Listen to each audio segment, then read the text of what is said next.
प्रश्न एक, दक्षिण भारत के प्राचीनतम संस्कृत अभिलेख की खोज कहाँ की गई? ऑप्शन है उत्तर प्रदेश, मध्य प्रदेश, आंध्र प्रदेश, उड़ीसा। इसका सही आंसर होगा सी, आंध्र प्रदेश। इसकी व्याख्या देखते हैं। भारतीय पुरातत्व सर्वेक्षण की इपिग्राफी शाखा ने आंध्र प्रदेश के गुंटूर जिले में एक संस्कृत अभिलेख खोजा है, जिसे दक्षिण भारत का प्राचीनतम संस्कृत अभिलेख कहा गया है। इस गांव के भीमेश्वर नामक मंदिर के जीर्णोद्धार के दौरान खोजा गया यह अभिलेख सातवाहन वंश के राजा विजय के आदेश पर 207 ईस्वी में उत्कीर्ण कराया गया था। नागार्जुन कोंडा अभिलेख को दक्षिण भारत का प्राचीनतम अभिलेख माना जाता था। भारतीय पुरातत्व सर्वेक्षण ASI की स्थापना सन 1881 में की गई थी। भारतीय पुरातत्व सर्वेक्षण का मुख्यालय नई दिल्ली में है। वी विद्यापति भारतीय पुरातत्व सर्वेक्षण के महानिदेशक हैं। प्रश्न 2, विश्व के पहले तरल हाइड्रोजन जहाज की लॉन्चिंग किस देश में की गई? America, England, Japan, Bharat. इसका सही आंसर होगा जापान, सी। जापान ने हाइड्रोजन मालवाहक जहाज को मालवाहक के रूप में लॉन्च किया। इसको कावासाकी हैवी इंडस्ट्रीज लिमिटेड ने बनाया है।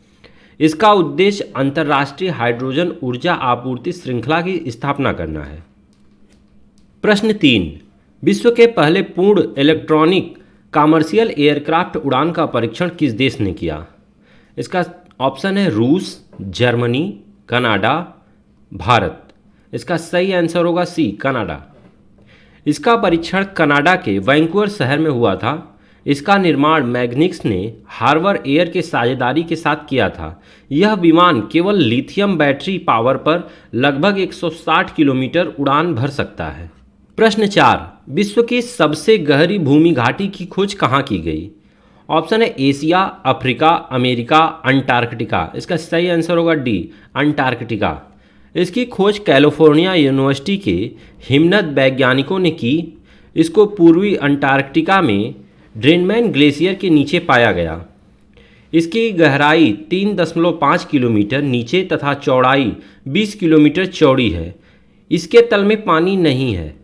इससे पहले सूखी भूमि पर सबसे कम दर्ज बिंदु समुद्र तल से 413 मीटर नीचे मृत सागर का किनारा था, लेकिन इस नई भूमि घाटी का तल इससे 8 गुना अधिक गहरा है। प्रश्न 5, किस पुरातात्विक स्थल पर भारत के पहले संग्रहालय की स्थापना की जाएगी? ऑप्शन है सूतकांगेडोर, लोथल, कालीबंगा, गढ़वालीवाला। इसका सही आंसर होगा बी, लोथल। लोथल में एक नेशनल मैरीटाइम हेरिटेज म्यूजियम की स्थापना की जाएगी। यह संग्रहालय समुद्री इतिहास, नाव निर्माण, पुरातत्व विज्ञान तथा व्यापार सामग्रियों के पुनर्निर्माण के लिए पानी के नीचे के पुरातत्व का एक स्वतंत्र अनुसंधान केंद्र भी होगा। यह हिंद महासागर में स्थलों से बची हुई सामग्रियों का प्रदर्शन करेगा। इस संग्रहालय को पुर्तगाली मैरीटाइम हेरिटेज म्यूजियम की तकनीक सहायता से स्थापित किया जाना है। प्रश्न 6, किस देश ने सर्वप्रथम इंडियन फार्माकोपियन को मान्यता प्रदान किया? ऑप्शन है बांग्लादेश, अफगानिस्तान, इराक, नेपाल। इसका सही आंसर होगा बी, अफगानिस्तान। अफगानिस्तान ने इंडिया फार्मा को औपचारिक रूप से मान्यता प्रदान की है। IP एक शब्दकोश है जो दवाओं की पहचान, शुद्धता और शक्ति की दृष्टि से दवाओं को बनाने और विपणन के मानकों की जानकारी देता है। इंडियन फार्माकोपियन काउंसिल द्वारा औषधियों के कानूनी और वैज्ञानिक मानक प्रदान किए गए हैं। प्रश्न 7, भारत का पहला मोबाइल टीकाकरण क्लिनिक की लॉन्चिंग किस राज्य में की गई थी? ऑप्शन है मध्य प्रदेश, गुजरात, उत्तर प्रदेश, महाराष्ट्र। इसका सही आंसर होगा डी, महाराष्ट्र।